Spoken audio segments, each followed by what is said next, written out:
Video টান দিয়ে না, 2 ওয়াক্ত নামাজ, 2 ওয়াক্ত নামাজ মুনাফিকদের জন্য ভীষণ ভারী, ভীষণ বোঝা। মুনাফিকেরা এই 2 ওয়াক্ত নামাজ পড়তে পারে না। তাদের মনে হয় আসমান জমিনের মতো সমস্ত জিনিস যদি তাদের কাঁধে দিল নি, ওরকম ভারী মনে হয়। হাদিসের মধ্যে আসছে, বুখারী শরীফের আপনার 657 নম্বর হাদিসের মধ্যে আসছে যে মুনাফিকদের জন্য বিশাল ভারী 2 ওয়াক্ত নামাজ হলো কি জানেন? ফজর আর হইল এশা। অবশ্যই হাদিসটা শেয়ার করে দিবেন, কারণ হাদিস শেয়ার করলেও আল্লাহ তাআলা আপনাকে আপনার চেহারার মধ্যে উজ্জ্বলতা দান করবেন। তাহলে শুনেন, এই 2 ওয়াক্ত নামাজ যারা মুনাফিক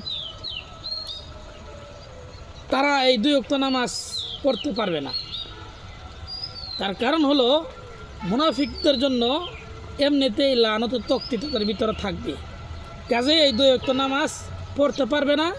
এবং 5 ওয়াক্ত নামাজ পড়বে কি না মানে সন্দেহ, কিন্তু বিশেষ করে 2 ওয়াক্ত নামাজ তারা ঠিকমতো আদায় করতে পারবে না, পড়তে পারবে না। তাদের কাছে বিশাল অজুহাত থাকবে। তার প্রমাণ আমি আপনাকে দিতেছি। তার প্রমাণ হলো যে আপনার অনেক ধরনের মুসল্লি আছে। যেমন কালকে আমার একজন বলল, আমি নিজেই শুনলাম যে উনি বলল যে নামাজ কালাম কতদিন পড়া লাগে বা কত বছর পড়তে হবে, সারা জীবন পড়া লাগবো এরকম বিষয় না। নামাজের মতো নামাজ পড়লে একটা সাজদা দিলেই সারা জীবনের ইবাদত হয়ে যায়। এরকম কিছু মুসল্লি দুনিয়াতে এখনো আছে, যারা নামাজ পড়ে না কিন্তু নামাজের বিরোধিতা করে, বলে কি যে নামাজ না পড়লে সমস্যা কি, নামাজ কোনো কোরআনে নাই। এক হাদিসের মধ্যে আমি পড়ছিলাম, যেই ব্যক্তি নামাজ পড়লো না কিন্তু জানে নামাজ পড়তে হবে, সেই ব্যক্তির ঈমান আছে। আবার যেই ব্যক্তি নামাজ পড়লও না এবং নামাজ নাই বলেও স্বীকার করলো, হাদিসটির মধ্যে আছে সেই সঙ্গে সঙ্গে কাফের